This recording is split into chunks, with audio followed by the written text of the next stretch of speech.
जैसा कि हमने आज जो श्लोक पढ़े तात्पर्य में काफ़ी अच्छे से प्रभुपाद जी ने बताया है, उसी पॉइंट को हम लोग थोड़ा समझने का प्रयास करेंगे कि कैसे प्रभुपाद जो है परपट में समझा रहे हैं कि जो भौतिक जगत से कलमश और दुखों से बाहर निकलना हो तो एकमात्र कार्य यही है, इसके अलावा कोई रास्ता नहीं है। चाहे आप कितने भी अरेंजमेंट कर लो, कितने भी आप तरीके निकाल लो, जैसे कि प्रभुपाद ने परपट ने बोला था कि अगर आपने नाव बना के समुद्र पार कर भी लिया तो भी व्यर्थ है, क्योंकि अगर भगवान नहीं चाहते तो पार करके भी वापस लौटना पड़ेगा आपको। तो आज हम इसी श्लोक को थोड़ा समझेंगे और अपने जीवन से, जो हमारे जीवन जो जी रहे हैं उससे भागवत से कनेक्ट करेंगे कि भागवत जो हम लोग पढ़ रहे हैं या सुनने आए हैं, इससे हमारे जीवन में क्या परिवर्तन आना चाहिए और क्या हमारे जीवन को मिलना चाहिए।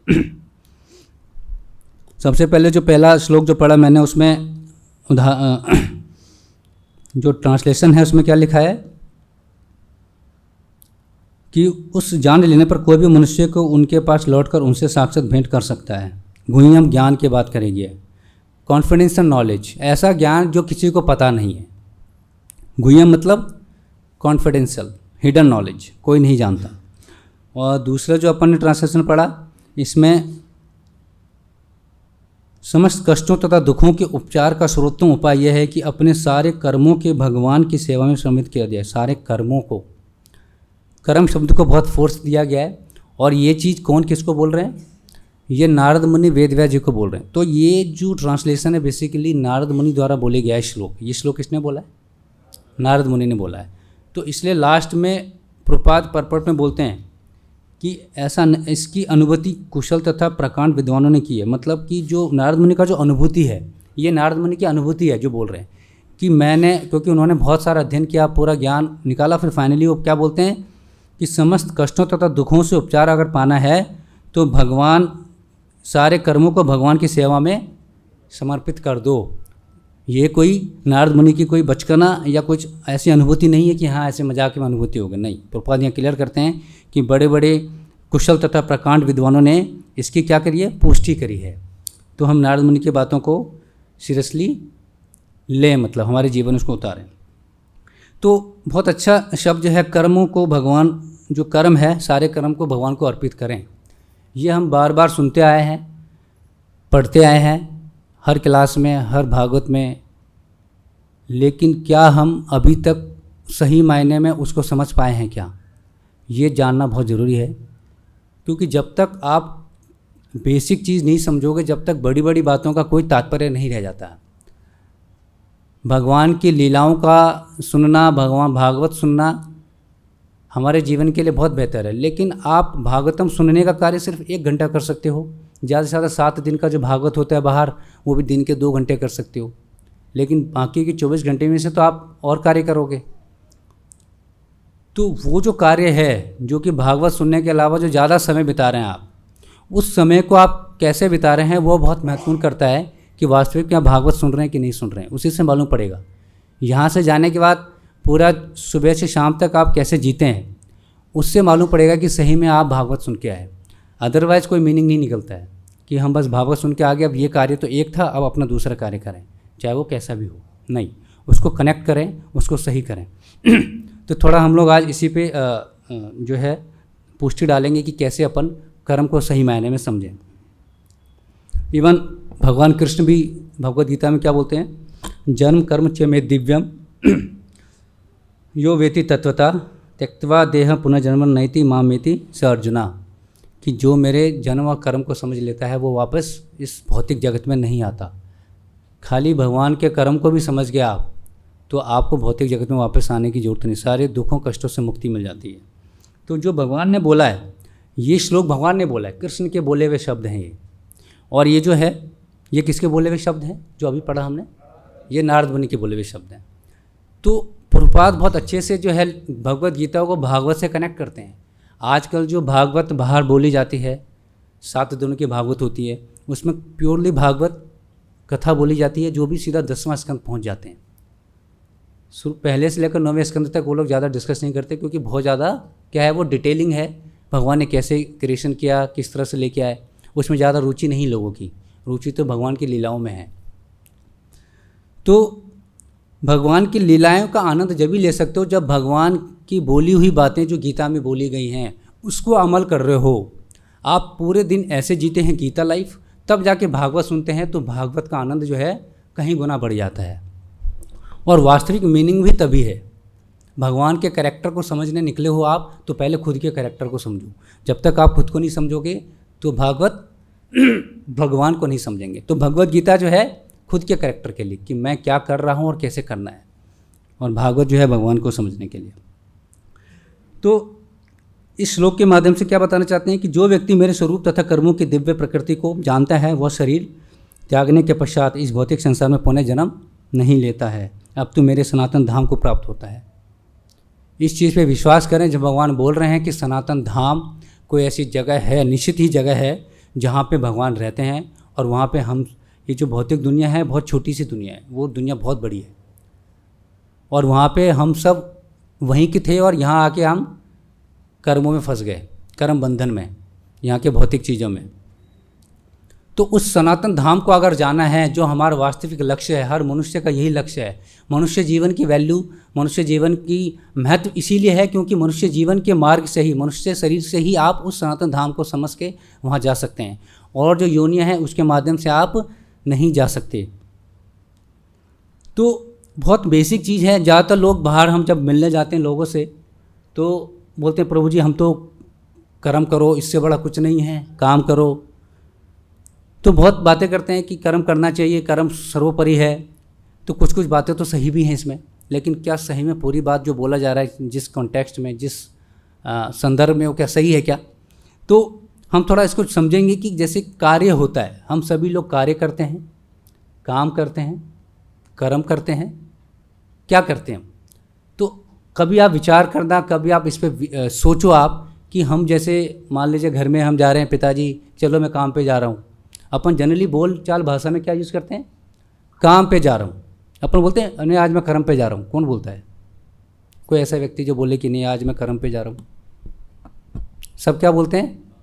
काम पे जा रहा हूँ। देखो शब्दों में बहुत गहराई होती है, अगर शब्दों से समझना चाहें तो आपको सारा का सारा ज्ञान उसी शब्द के गहराई में मिल जाएगा। अब काम शब्द का मतलब क्या होता है? काम, इच्छा पूरी करने जा रहा हूँ।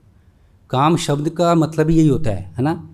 ज़्यादा से ज़्यादा काम नहीं बोलेंगे तो कार्य पे जा रहा हूँ, कार्य करने जा रहा हूँ, कार्य शब्द यूज़ करेंगे। कर्म से बिल्कुल ही डिफरेंट है। कर्म और कार्य, काम, ये सब बिल्कुल डिफरेंट शब्द है। इसको कंपेयर करेंगे और समझेंगे कि कैसे अपन इसको क्लियरली अंडरस्टैंड करें। तो एक तो हो गया कार्य, एक हो गया काम। कार्य और काम एक ही शब्द है। अपन कोई कार्य करने जा रहे हैं, क्योंकि वो आधारहीन है। जब तक उसमें ज्ञान ऐड नहीं है कि क्यों करने जा रहा हूँ, उसका मकसद क्या है, जब तक वो कार्य और काम ही है। कोई भी कार्य करो तो मतलब काम कर रहे हो आप, और काम करना मतलब अपने काम वासना के पूर्ति के लिए किया गया कोई भी कार्य है वो काम माना जाता है, कार्य माना जाता है, वो कर्म नहीं माना जाता है। तो आप जो लोग बोलते हैं कि कर्म सर्वोपरि है, बातों में तो कर्म यूज़ करते हैं। जब आप ये बोलते हैं तो बोलते हैं कर्म करो, लेकिन जब वास्तविक क्या कर रहे हैं आप? काम कर रहे हैं आप। तो अब काम से कर्म पे शिफ्ट होना है, वो समझने के लिए अब हमें कर्म पता होना चाहिए। कर्म वो शब्द है, कर्म की जो अगर हम लिटरल एक डेफिनेशन दें, अगर उसको समझाएं तो क्या लिखें कि मान लीजिए कोई भी कार्य, कोई भी एक्टिविटी है वो कर्तव्य है। अगर मान लीजिए कोई भी कार्य को कर्तव्य समझ के किया जाए, वो भी कहीं पे मेंशन हो, ऐसा नहीं कि अपने मन से कर्तव्य समझ के अपने मन से कर लिया। बोलते हैं कि अच्छे कर्म करो, जो भी अच्छा है वो काम है। प्रभु जी मैं तो किसी का दुख नहीं करता हूँ, मैं अच्छे से काम करता हूँ, सबका भला सोचता हूँ। क्या यही अंतिम है क्या? नहीं, ये अंतिम नहीं है।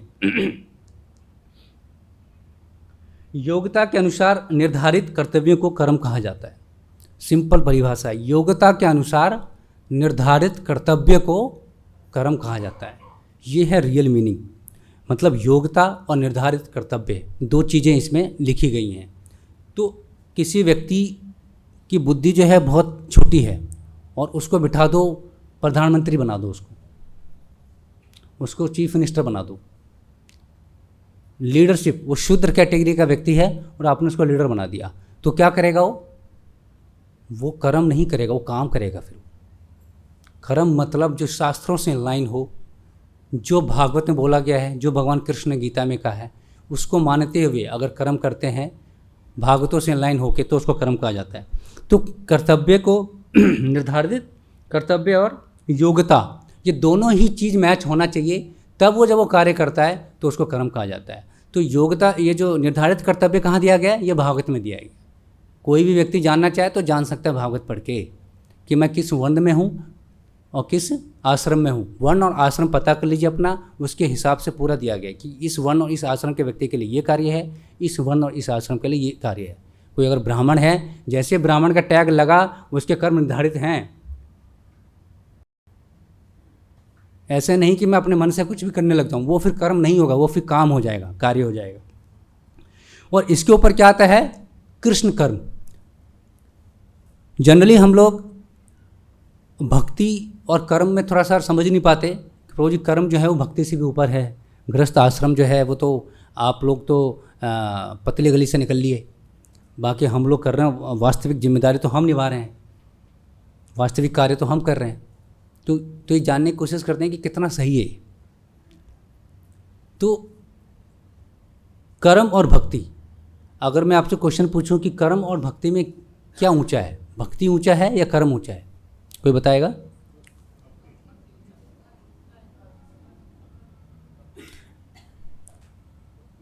भक्ति या कर्म? कर्म। कुछ लोग भक्ति बोल रहे हैं, कुछ लोग कर्म बोल रहे हैं, तो दोनों को समझेंगे तो अपने आप ही आंसर मिल जाएगा आपको। कर्म वो जो भगवान ने कही है, शास्त्रों द्वारा बताया गया ये करना है, ठीक है। वो उसके अंदर थोड़ा सा जो है क्या होता है, इच्छा ऐड होता है। कर्म है, भगवान ने बोला वो कार्य है, लेकिन भगवान ने बहुत कुछ बोला हुआ है, हर जीव के लिए बोला हुआ है।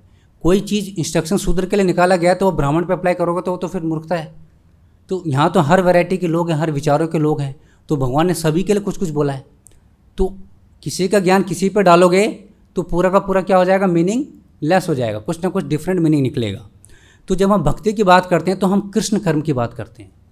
कर्म और कृष्ण कर्म दोनों में बहुत अंतर है। कर्म जो है जो शास्त्रों के आधार पे, मतलब थोड़ा सा और समझाता हूँ कर्म को थोड़ा। काम और कार्य तो समझ गए, जो भी आप लोग कर रहे हैं अगर वो सब काम और कार्य में आएगा। कर्म वो जो शास्त्रों में बोला गया। अब हम लोगों ने शास्त्र पढ़े ही नहीं तो डेफिनेटली हमारा कर्म तो है नहीं। तो अब कर्म कैसे समझें? कर्म वो है, जैसे मान लीजिए शास्त्र बोलता है कि हमें दान पुण्य करना चाहिए, गरीबों को खाना खिलाना चाहिए, नहीं, ये कर्म में, अच्छे कर्म में माने जाते हैं। या फिर किसी को दुख नहीं देना चाहिए, ईमानदारी से काम करना चाहिए, दैट इज़ कर्म। क्या है ये? कर्म है ये शास्त्र बोलता है। किसी को दुख पहुंचा के, किसी को झूठ बोल के, चीट करके पैसा कमा रहे हैं, मतलब वो कर्म नहीं है, वो काम हो गया। बड़ा अच्छा है इसमें मैं एक छोटा सा सुनाना चाहूँगा कि कैसे आज की जो सिनेरियो है, आजकल का जो समय है, उसमें कैसे लोग कार्य करते हैं। एक व्यक्ति बड़े धनी थे, बहुत ज़्यादा धनी हो गए कम समय में। तो न्यूज़ चैनल वाले पहुँचे कि आप इतने धनी व्यक्ति हैं। तो एक रिपोर्टर पहुँचा उनसे पूछने कि हम चाहते हैं आप इंटरव्यू दें, आप भी अपने जो आपने इतना जल्दी जो सक्सेस प्राप्त किया है उसको आप बताएं और लोग भी उसका फ़ायदा उठा सकें। तो इंटरव्यू के लिए बुलाए, इंटरव्यू के लिए बैठे हो और उनसे पूछा कि अच्छा आप ये बताएं, आप इतने कम समय में धनी कैसे बन गए? तो बोलते बहुत आसान है, कोई बहुत मुश्किल नहीं है। मेरा जो धंधा है, वो पूछते हैं कि आपका धंधा क्या है। रिपोर्टर पूछता है आपका धंधा क्या है, बिजनेस क्या है आपका? तो जो व्यक्ति है वो क्या बोलता है कि मैं जो है नोट गिनने की मशीन बेचता हूँ। क्या बेचता हूँ? नोट गिनने की मशीन। तो कहते हैं वाह बहुत अच्छा कार्य है आपका ये।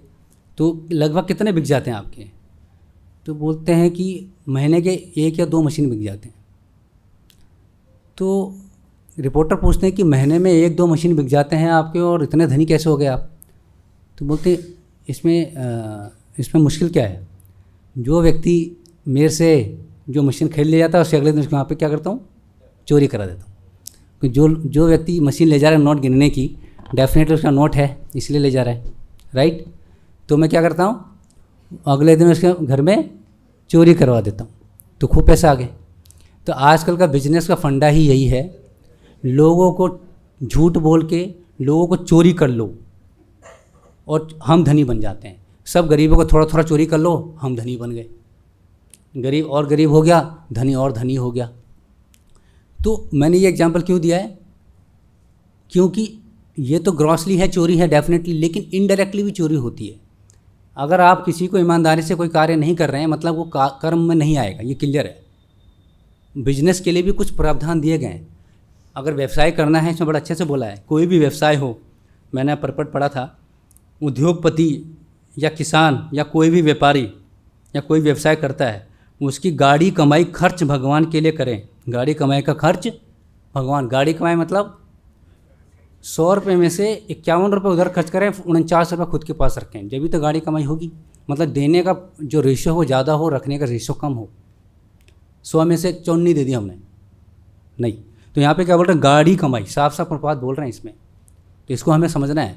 तो जो भी व्यवसाय है आज के डेट में वो कर्म में नहीं आता है, सबसे बड़ी जो है दुख की बात ये है। और जब आप कर्म वाले कार्य नहीं करते हैं तो आप अपने आप को इस माया जाल में फंसाए जा रहे हैं और कंटिन्यूस फंसाए जा रहे हैं। खाली हफ्ते में एक दिन आके 1-2 घंटे भागवत सुनने से वो काम नहीं चलने वाला है। आप सोचो कि मैं तो भागवत सुनता हूँ प्रभु जी वीकली आके, हम लोग डेली जब श्लोक जब बोलते हैं उससे पहले क्या बोलते हैं, नित्यम भागवत सेव्या, मतलब भागवत जो है डेली सुननी और बोलनी चाहिए, डेली। जरूरी नहीं है कि यहीं आके सुनी जाए। भागवत बड़े प्रभुपाद जी ने बोला जो भागवत दी है वो डेली लें, आप रखें अपने पास और डेली पढ़ें उसको। आप भी बोलेंगे तो भी भागवत ही मानी जाएगी वो। आप बोले घर के जितने सदस्य हैं वो सुने तो भागवत का ही लाभ होगा। यहाँ के जो लाभ उठा रहे हैं सेम लाभ आप घर में आप बोल के भी ले सकते हैं। ये शब्द ऑर्डिनरी शब्द नहीं है, नारद मुनि के बोले हुए शब्द हैं, प्रभुपाद के बोले हुए शब्द हैं, तो ये ऑर्डिनरी नहीं है, ये कोई मामूली शब्द नहीं है। आप भी पढ़ोगे तो उतनी ही पोटेंसी आएगी उसमें, लेकिन आपकी निष्ठा होनी चाहिए। तो काम को हमने समझा आज के समय में कैसे काम किया जाता है। जब हम बात कर्म की करते हैं तो कर्म भी जो है रिचुअल्स है। कर्म कांड में फंस जाता है आदमी, ऐसा करो तो ये हो जाएगा, वो करोगे तो ऐसा हो जाएगा। मतलब एक उदाहरण और दूंगा मैं, कर्म करने और कर्म ना करने पे क्या डिफरेंस आता है। जैसे मान लीजिए जनरली हम लोगों को बताते हैं कि जो नॉनवेज खाना है वो क्या है, वो गलत पाप कैटेगरी में आता है। अब नॉनवेज खा के भी, नॉनवेज खाना एक कर्म भी हो सकता है और एक काम भी हो सकता है। तो जो शास्त्रों के आधार, शास्त्रों के इनलाइन हो के अगर कोई नॉनवेज खा रहा है तो वो क्या है, वो उसके कर्म में आ जाएगा फिर। तो बड़ी विचित्र सी बात होगी, प्रभु जी नॉनवेज खाना तो पाप ही है ना, क्या कर्म में आए। बिल्कुल, शास्त्र जो है, वेद जो है, वो हर चीज़ को लिखती है। वो खाली टॉप क्लास कृष्ण कर्म बता देगा तो 99.9% लोग सुनने ही नहीं आएंगे, वो और गलतियां करेंगे। इसलिए हर श्रेणी के लोगों के लिए ज्ञान दिया गया है। महात्मा बुद्ध का आने का मकसद ही यही था कि लोग शास्त्र को यूज़ कर रहे थे कि शास्त्र में लिखा गया है नॉनवेज खाना, शास्त्र में लिखा गया मांसाहार करना, तो गलत क्या है। लोगों को तो बस मुद्दा चाहिए, कहीं पर रेफर लिखा और बस खाओ, मज़ा तो आ ही रहा है। नहीं समझा। तो शास्त्र के आधार पर शास्त्र में नियम दिया गया। अगर कोई खाना चाहता है तो उसके नियम हैं। पहली बात तो खाना ही नहीं है, खाओगे तो अपना विनाश करोगे, लेकिन फिर भी कोई मजबूर है तो ये नियम दे दिया, इस नियम को फॉलो करके खाओ, तो भी आप अपने आप को बचा के चल रहे हो। गलत कार्य कर रहे हो लेकिन फिर भी अपने आप को सेफगार्ड करके चल रहे हो। एक तो ये हो गया कि मॉल, जैसे यूएस वगैरह में क्या होता है, मॉल में पैकेट में मिलते हैं मांस, पैकेट में रख लिया। जैसे अपन मसाले रखते हैं ना, मसाले के पैकेट रख दिए, आटा, गेहूँ, चावल, वैसे उसमें मांस भी के टुकड़े होते हैं। ये तो मटन है, ये चिकन है, सब पैकेट्स होते हैं। सोचो आप कितना हाई प्रोफाइल तरीके से चीज़ें हो रही है, बिल्कुल गलत। अगर आपको मांस खाना है तो सबसे पहले तो आप जैसे ही सोचा खाना है वैसे ही आप शूद्र बन गए। चाहे आप किसी भी कुल में जन्म लिए हो, आप ऑटोमेटिकली शूद्र कैटेगरी में आ गए। और शूद्र में आते ही ठीक है, शूद्र हो गए, कोई बात नहीं भैया, आपने शूद्र एक्सेप्ट कर लिया है तो कोई दिक्कत नहीं है। अब शूद्र में आया तो भी नियम तो फॉलो करना पड़ेगा। शूद्र मतलब ये नहीं कि मैं शूद्र बन जाता हूँ प्रभु जी अब मैं कुछ भी करना, नहीं, तब भी नियम है। अगर आप शूद्र होकर नियम फॉलो करते तो शूद्र हैं, अगर आप नियम फॉलो नहीं करते तो शूद्र से भी नीचे हैं। फिर तो आप 5th 6th कैटेगरी, मलेच्छा बोलते हैं जिनको, डॉग ईटर, वो उनकी स्थिति जो है 4थी भी नहीं, 6ठी 7वीं कैटेगरी में आते हैं वो लोग। तो किसी व्यक्ति को अगर इच्छा है मांस खाने की तो वो एक दिन निश्चित किया गया है, क्या, अमावस्या की रात को। अब आपकी 4 दिन पहले इच्छा हो रही है तो पहले तो 4 दिन वेट करना पड़ेगा। तो शास्त्र जो है थोड़ा सिखा रहा है कि नहीं आज क्या है कि इच्छा हो रही 4 दिन रोका आपने, ये आपने बहुत अच्छा कार्य करा कि इच्छा आज थी लेकिन 4 दिन रोका मैंने अपने आप को, तो आप अपने आप को कहीं ना कहीं से आपने क्या किया, रोका। इसका मतलब भगवान आपसे खुश हुए कि इस व्यक्ति को खाने की इच्छा तो है लेकिन नियम को उल्लंघन नहीं करना चाह रही। उसके बाद जब अमावस्या की रात आई तो शहर से दूर जाना है, काली माता को साक्षी मानना है, काली माता को खिलाना नहीं है ना, काली माता को क्या मानना है, साक्षी मानना है। पूरे बंगाल में काली माता जब दुर्गा पूजा होता है तो खूब मंदिरों में भी बकरे कटते हैं। हम लोग अभी ईद आने वाला है, जैसे ईद में खूब बकरियां कटेंगी, तो हमें लगता है ये लोग गलत कर रहे हैं, ये कर रहे हैं। हमारे जो हिंदू धर्म है, सनातन नहीं बोलूँगा, सनातन धर्म ये था ही नहीं, हिंदू धर्म बोलूँगा। हिंदू धर्म में जो हो रहा है ये मंदिरों में जो खूब बड़े लेवल पे बकरियां काटे जाते हैं बकरे, वो क्या है, फिर काली माता को बोल बोल के कि भाई प्रसाद बांट रहे सबको, ये प्रसाद है, माता रानी का प्रसाद है, ये बिल्कुल गलत है। साक्षी बनाना उनको, किसी को तो साक्षी बनाना है, तो काली माता ये दायित्व लेती है, ठीक है भैया मेरे सामने ऐसे गलत कार्य कर लो, मैं देख लूँगा। हर कोई व्यक्ति नहीं आना चाहेगा इसके लिए। ये दुर्गा जी और शिव जी ये सारे ऐसे कार्य कर रहे हैं जो कोई नहीं ले सकता, चलो वो हम कर लेंगे। इसलिए शिव जी दुर्गा जी की अपनी एक क्या है, वो सुपरिटेंडेंट दिया है भगवान ने उनको, क्या पूरे ब्रह्मांड का सुपरिटेंडेंट बनाया गया है, पूरे कार्यकारिणी मेन अध्यक्ष हैं ये लोग, जो पूरा देखते हैं, सारे देवता भी इनके अंडर काम करते हैं, देवाधिदेव है ना। तो फिर उनको मानने के बाद वो भी जानवर कौन सा लेना है, बकरा ही लेना है। ऐसा नहीं कि मन में जो आए आज ये खा लें वो खा लें, नहीं, ओनली बकरा मेंशन है। उसको आपको क्या करना है, बताना है कि कान में, बकरे के कान में, कि आज मैं तुझे खा रहा हूँ, अपनी जीवा पे कंट्रोल नहीं कर पा रहा हूँ, अगले जन्म में तुम मुझे खा लियो। हाँ नहीं, ये हंसने की बात नहीं है, सही बात है ये। अगले जन्म में तुम मुझे खा लेना। भाई आप जो गलत कार्य करो उसको पहले तो समझो, पहले खुद गलत कर रहा हूँ भाई मैं, लेकिन मैं कंट्रोल नहीं कर पा रहा हूँ, तो इसके बदले में पे करूँगा, तू मुझे खा लेना भैया, तो बराबर हो रहा है मामला। उसके बाद आपको खुद काटना है, उसको खुद काटने के बाद फिर उसको आपको खाना है।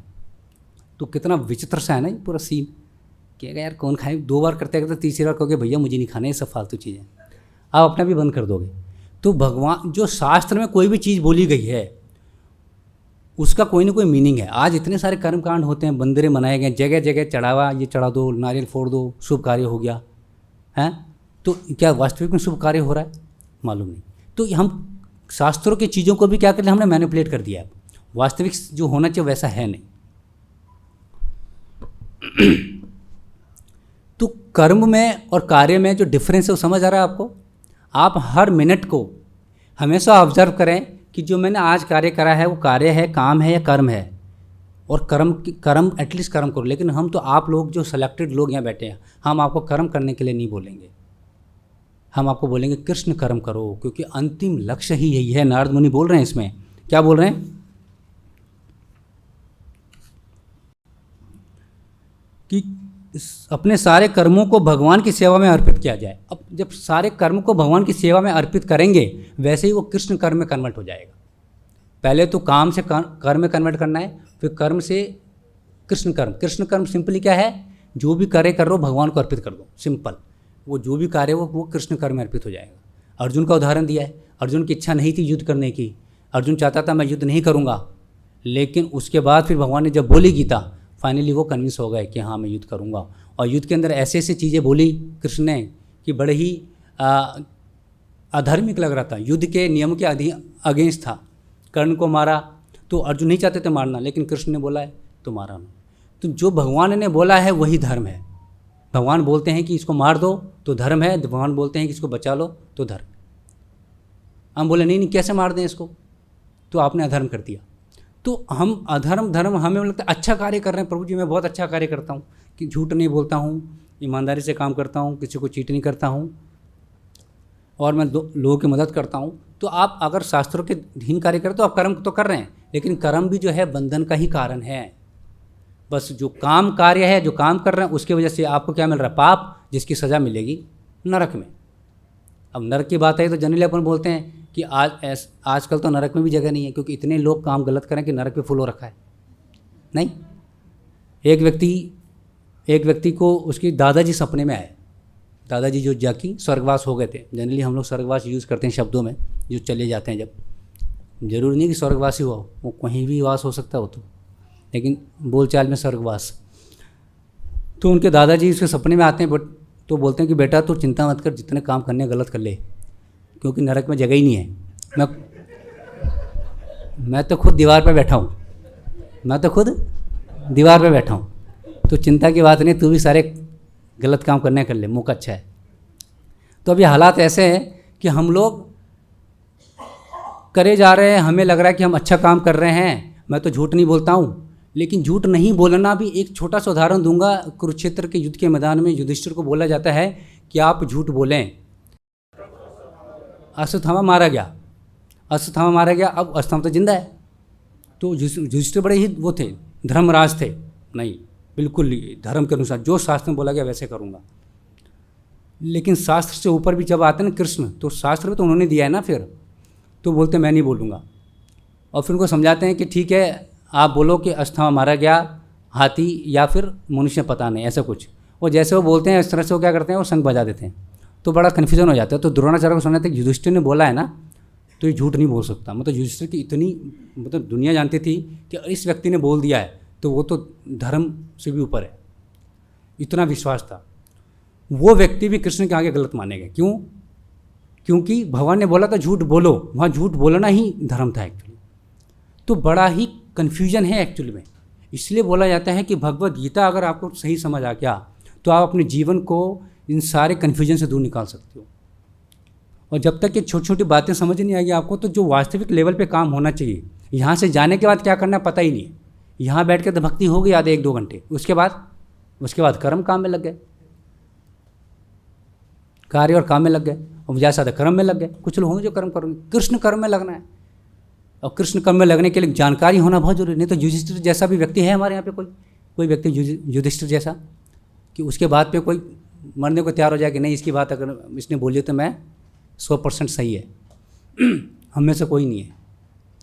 वो व्यक्ति भी झूठा साबित हो गया, गलत साबित हो गया, उसको सज़ा मिली उसकी, क्योंकि भगवान की बात नहीं मानी तो युधिष्ठिर को भी सज़ा मिली, जबकि वो तो सही बोल रहा था। सही मायने में देखें, जो आजकल की हमारी जो विचारधारा है यही तो है, झूठ नहीं बोलना चाहिए।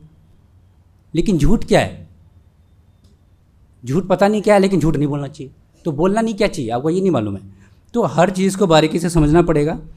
एक दिन में सारी चीज़ों को नहीं समझ सकते। लेकिन जो नारद मुनि ने फोर्स किया है कि अपने कर्मों को कृष्ण की सेवा में लगाओ, उसको कृष्ण कर्म कन्वर्ट करो, वह बहुत ज़रूरी है।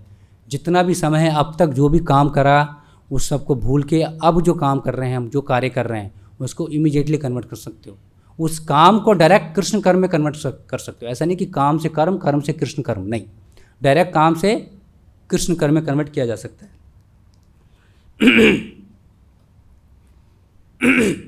भगवद गीता जो है बहुत अच्छे से समझाते हैं इस कर्म की बात को। कर्मणो ही अपि बोध्यव्यम च विकर्मणा अकर्मण्य च बोध्यव्यम ज्ञान कर्मणो गति। कर्म, विकर्म और अकर्म बड़ा अच्छे से समझाए। मैं डिटेल में नहीं जाऊंगा क्योंकि काफ़ी सारा कंटेंट है अभी। तो जो कृष्ण कर्म है उसी को अकर्म कहते हैं। जो कृष्ण कर्म है उसी को क्या कहते हैं? अकर्म। अकर्म शब्द से जो अगर समझे तो मीनिंग निकल के आता है कि कुछ नहीं करना, मतलब खाली बैठ जाओ, ऐसे, ये अकर्म हुआ, ऐसा है। ज़्यादातर लोग जब गीता पढ़ते हैं तो जब ये शब्द आता है अकर्म में कर्म देखना, कर्म में अकर्म देखना, बड़ा कन्फ्यूजन हो जाता है उनके लिए कि प्रभु जी अकर्म देखना मतलब कर्म में अकर्म कैसे हो सकता है? मतलब काम करते हुए अकर्म करना, तो वो कृष्ण कर्म की बात की जा रही है। मतलब मैं कार्य कर रहा हूँ और मैं काम नहीं कर रहा हूँ। अकर्म शब्द का तो एक जो लिटरल मीनिंग क्या निकलती है कि कोई काम नहीं करना। वो उस कॉन्टेक्स्ट में बोला जाता है कोई काम नहीं करना, क्योंकि काम तो बिल्कुल नहीं कर रहा हूँ। काम करने का रिजल्ट क्या होता है? या तो पाप या तो पुण्य है। लेकिन जब हम अकर्म कर रहे होते हैं तो ना तो पाप लगता ना ही पुण्य लगता है, इसलिए उसको अकर्म बोला जाता है, क्योंकि कुछ भी रिएक्शन नहीं लगता उसका। कृष्ण कर्म ही ऐसा एक कर्म है जिसमें आपको रिएक्शन नहीं लगता, जिसमें आप पाप पुण्य दोनों से बचे रहते हैं, दोनों से ही आप सेफ रहते हैं। अदरवाइज दोनों ही आपको क्या करती है? बांधती है इस संसार से। जैसा कि भगवद गीता में भगवान ने कहा है कि इच्छा है कि सारे बद्धजीव जो भौतिक शक्ति की सत्ता में सड़ रहे हैं, ये इतना स्ट्रांगली प्रॉपर ने यहाँ पे क्या बोला है, परपट में लिखा हुआ है। जैसा कि भगवद गीता में भगवान ने कहा है कि उनकी इच्छा कि सारे बद्धजीव जो भौतिक शक्ति की सत्ता में सड़ रहे हैं, हमारी हालत सड़ने वाली है एक्चुअल में। ये स्ट्रॉन्ग शब्द लिखा गया तो इसको मीनिंग हाथ से हंस देंगे हम तो ठीक लगेगा कि हाँ सड़ रहे हैं, ऐसे थोड़ा ना होता है, हम तो बड़े अच्छे से दिख रहे हैं, लेकिन अगर बोला जा रहा है तो कोई तो कॉन्टेक्स्ट है। वो वही कॉन्टेक्स्ट है कि हम लोग अपने कार्य को ढंग से नहीं कर रहे हैं और जिसकी सज़ा जो है सड़ने से भी बुरी हालत होने वाली है। और अभी जो अवस्था ये भी सड़ने वाली है, लेकिन हमें दिख नहीं रहा है। तो अगर स्ट्रॉन्ग वर्ड अगर कोई आचार्य लिख रहे हैं तो उसका मीनिंग यही है कि हम एक्चुअली में, जैसे बोलते हैं ना, कोई आदमी जा रहा है बीमारी हो गई, वो टेस्ट कराने जा रहे हैं कि कौन सी बीमारी हुई है, और जैसे टेस्ट में आ जाता है पॉजिटिव रिपोर्ट आती है कुछ कि कैंसर है इसको, तो कौन सा स्टेज में कैंसर है। फर्स्ट स्टेज बोलेंगे तो चलो ठीक है अभी समय है, इसको क्योर किया जा सकता है, लेकिन फोर्थ स्टेज बोलें तो फिर तो बाउंड्री क्रॉस हो गई। अब तो डॉक्टर ही बोलेगा अब तो जो भी है घर में ले जाओ, अब तो यहाँ तो कुछ नहीं होने वाला है ना। और आजकल तो काफ़ी केस हो रहे हैं। तो कोई हमारी अवस्था कौन सी वाली स्टेज, अगर हम लोग अगर टेस्ट कराया जाए, हम सभी का टेस्ट हो, अगर ऐसा कोई मशीन हो जिसमें टेस्ट किया जाए कि व्यक्ति की अवस्था क्या है अभी, तो सबका फोर्थ स्टेज स्थिति आएगी। मतलब कोई गुंजाइश नहीं है, हम लोग की यह हालत है। इतने बुरे बुरे कार्य में बैठे हुए हैं, सोच विचार, हमारी विचारधारा गलत है, तो हमारी हालत सड़ने वाली है। वो मशीन बताएगा तू तो सड़ चुका है, निकलो इसको, सड़ा हुआ है। सड़ा हुआ किस सेंस में, कोई भी शब्द है उसके शब्दों की मीनिंग अपनी अलग होती है, किस संदर्भ में बोला जा रहा है। यहाँ पे फल और फ्रूट की बात नहीं हो रही है, सब्जियों की बात नहीं हो रही है कि हाँ यहाँ तो सड़ना तो सब्जी होती है, फल फ्रूट सड़ते हैं। कोई व्यक्ति की बात कैसे हो सकती, कोई जीव कैसे सड़ रहा है। तो सड़ने की बात का मतलब है कि कोई भी व्यक्ति अभी सही अवस्था में नहीं है। कोई व्यक्ति अगर फोर्थ स्टेज कैंसर में है तो उसको क्या बोलेंगे, ये तो ख़त्म है, तो पूरा सड़ गल चुका है, तो गल गया है, तो अब तो यूजलेस है। फर्स्ट स्टेज में तो फिर भी बोलेंगे हाँ यार थोड़ा बहुत सड़ा है, ठीक कर लेते हैं काट के। नहीं, कोई फ्रूट है थोड़ा सा अगर ख़राब हुआ तो काट के हटा लोगे, हाँ चलो काम में ले लिया। लेकिन कोई आधा से ज़्यादा ही सड़ गया तो वो जो 30% वाला हिस्सा जो सही है वो भी फेंक देते हैं अपन, काट के रखते हैं क्या, काट के जब भी रखते हैं, जब 5-10% सड़ा हुआ है तो ठीक है, 80% काम का, 90% काम का तो निकाल लिया। लेकिन 70% ही सड़ा हुआ है तो 30% फेंक देंगे अपन। तो हमारी अवस्था वही है अभी।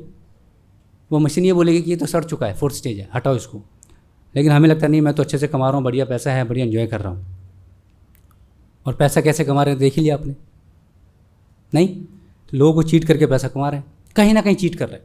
कोई बहुत बोलता है मैं बहुत ईमानदारी से काम करता हूँ, तो अगर उसकी पूरा डिटेलिंग समझें, अगर बोले कि आप मुझे पूरा बताओ कैसे करते हो, तो मैं इसको निकाल दूँगा ढूंढ के ही, देखो यहाँ चीटिंग हो रही है।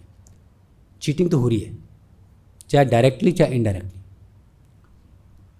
और एक सेंस में बोला जाता है, यहाँ पे बोला है कि वास्तविक में जो लक्ष्मी है वो नारायण की है, और नारायण की लक्ष्मी को खुद की सेवा में लगाने में लगे। लक्ष्मी इधर आ जाओ, मेरी सेवा करो, मेरी सेवा करो। एक तरफ तो लक्ष्मी की पूजा करते हैं अपन, दूसरी तरफ बोलते हैं लक्ष्मी तू इधर आके मेरी सेवा कर। पॉसिबल है? लक्ष्मी जब इतनी आराध्य है, आपकी पूजा करते हैं आप, इतनी वैल्यू रखते हैं, उसको अपनी सेवा में लगा सकते हो क्या? वो आपकी सेवा कर ही नहीं सकती है। तो दोनों विरोधाभास हैं। जब तो लक्ष्मी की पूजा कर करके भी लक्ष्मी नहीं आ रही हमारे यहाँ पे, नहीं, लक्ष्मी की पूजा करके भी लक्ष्मी नहीं आ रही है। तो खाली पूजा करने से लक्ष्मी नहीं आता है। दिवाली आने वाली है, चलो जी भाई लक्ष्मी की फ़ोटो ले आओ, गणेश जी ले आओ, जो भी अच्छे लग रहे सब ले आओ, कर दो पूजा, धनवान बन जाएंगे। ऐसा नहीं है। मैंने काफ़ी बार यूज़ करता हूँ ये चीज़। पूरा यूरोप अमेरिका लक्ष्मी जी का नाम भी नहीं जानता है, और फिर भी लक्ष्मी बरस रहा है उनके पास, दमादम लक्ष्मी। पैसों की कोई दिक्कत नहीं है, जीडीपी ऊपर ही ऊपर ही है, वर्ल्ड के टॉप क्लास लोगों में है, luxurious life, Switzerland, most expensive cities, बढ़िया लाइफ। ऐसा अगर हम इंडिया से कंपेयर करें तो जन्नत ही लगेगा आपको तो। लेकिन वहाँ पे कोई लक्ष्मी जी का नाम भी नहीं जानता है।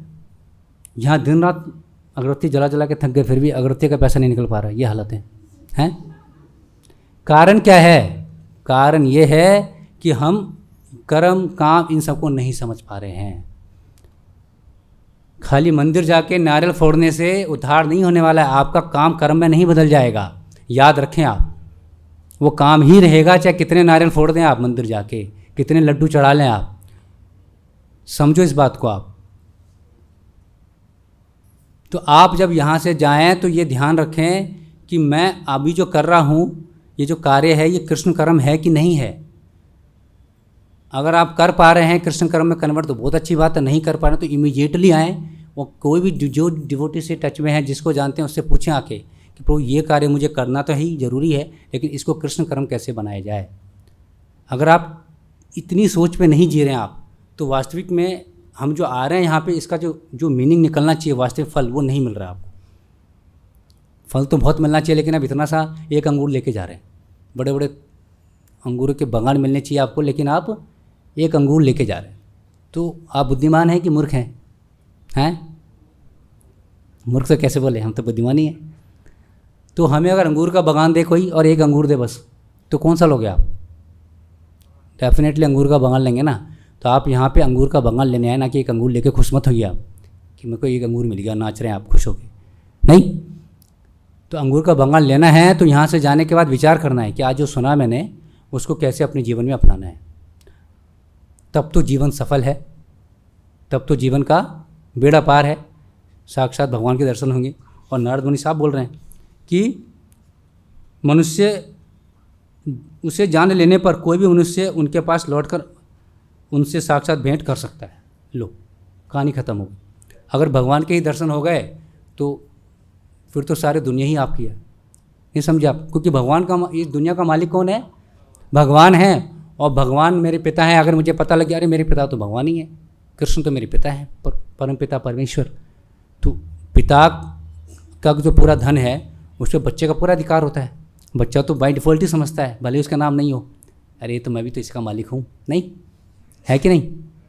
तो जैसे ही आपको एहसास हो गया कि कृष्ण मेरे पिता हैं, कृष्ण ही सर्वोपरि हैं, उनसे अगर मिल जाता हूँ, उनके शरण में चला जाता हूँ, तो पूरे ब्रह्मांड, एक अंगूर का बागान क्या, पूरा ब्रह्मांड के मालिक हो जाते हैं आप, एक ही मिनट, एक ही सेकंड में। समझ गया? इस भौतिक जगत के सारे कार्य, व्यापारों को त्याग कर उनके पास वापस आ जाएं, ज्ञान का यह गुह्यतम अंश है। मैंने बोला था गुह्यतम, गुह्यम क्या है? अब इतने चिल्ला चिल्ला के बोले जा रहे हैं, जगह जगह भागवत हो रहा है, जगह जगह गीता बोला जा रहा है, सेमिनार हो रहा है ऑनलाइन, यूट्यूब, सब पे, लेकिन फिर भी बोल रहे हैं कि ये तो गुह्यम है। गुह्यम मतलब बहुत ही कॉन्फिडेंशियल नॉलेज है भाई, किसी को पता नहीं है।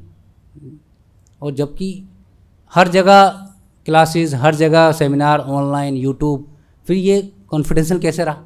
कोई चीज़ बोलूँ आपका कोई सीक्रेट है और वो मैं हर जगह यूट्यूब पे फैला दूँ, स्प्रेड कर दूँ, वायरल कर दूँ, फिर बोलूँ कि देख ये जो है ना बहुत गुह्यम है। क्या गुह्यम कैसे? तो आपने फैला दिया हर जगह। तो इसका सेंस ये है, कृष्ण बोलते हैं गीता में, परम गुह्यम परम ज्ञानम। ये जो ज्ञान है परम गुह्यम है।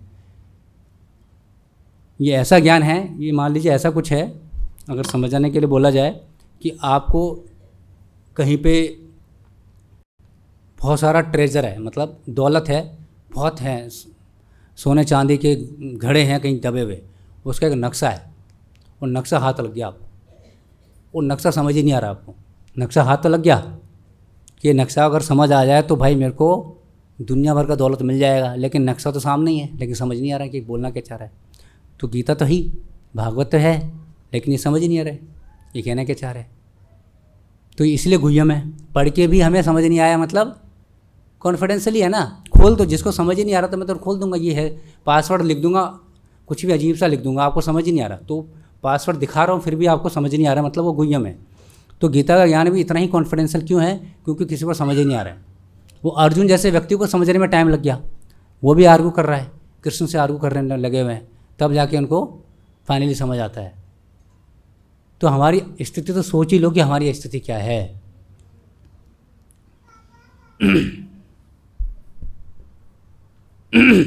इसमें एक जगह 3 कर्मों की बात करी गई है,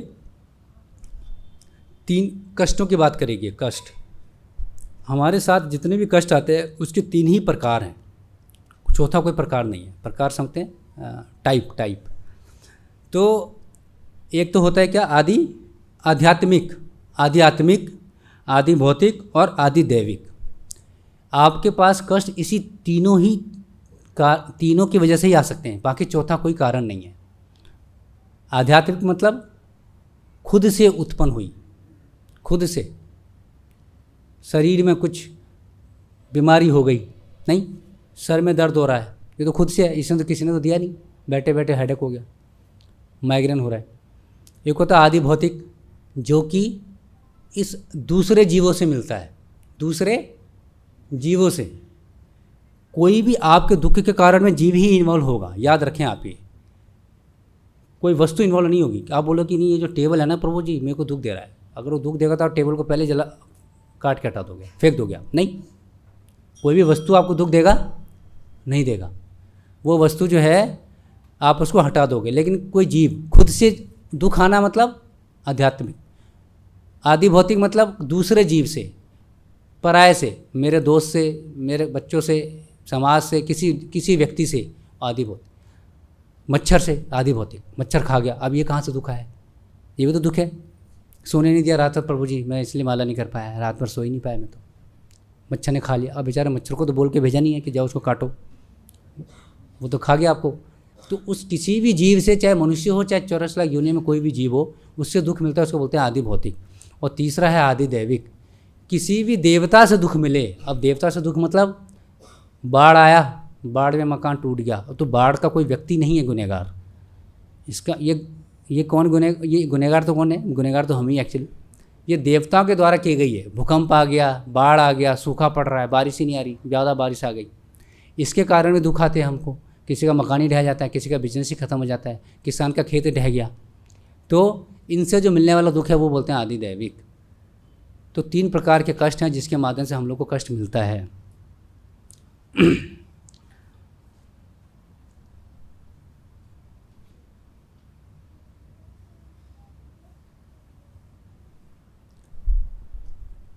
तो आज हमने समझा कि कैसे अपन कर्म को सही मायने में इम्प्लीमेंट करें। और मेरा आप सभी से गुजारिश है कि आप जैसे दुनिया बाहर सुनते हैं, चलो जी भागवत सुनने चलें, इस मूड से बाहर आए और वास्तविक में भागवत को जीवन में अपनाएं। उसके लिए कर्म वाली जो कड़ी है उसको समझना बहुत ज़रूरी है।